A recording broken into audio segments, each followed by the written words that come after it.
It's tangy, it's sweet, and it's the perfect way to add a pop of color to your holiday table. Howard shows us how to make a cranberry-pecan relish in the Mr. Food Test Kitchen. We all know that apples and oranges grow in orchards, while tomatoes and corn grow in fields. Those are obvious. But do you know that mushrooms are grown indoors in long buildings that almost look like army barracks, and that cranberries grow in bogs? Well, they do. And when it comes time to harvest the cranberries, the bog, which during the growing season is a rocky sandy field filled with bushes, is flooded and the cranberries float to the top to be collected.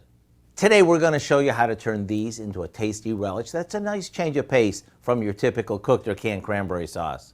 We start by placing a good amount of fresh or frozen cranberries in a food processor, along with an orange and an apple that we've chunked up. Now we add some sugar, since the cranberries are very tart, and pecans to add a little crunch. We pulse this until everything is chopped and looks like this. It doesn't get any easier. And when you share this at your Thanksgiving feast, along with your knowledge of how cranberries are grown, you'll be the talk of the table. To get the recipe for our cranberry pecan relish, all you have to do is check out our website. I'm Howard with Kelly in the Mr. Food Test Kitchen, where today we found a cranberry-licious way for you to say, ooh, it's so good.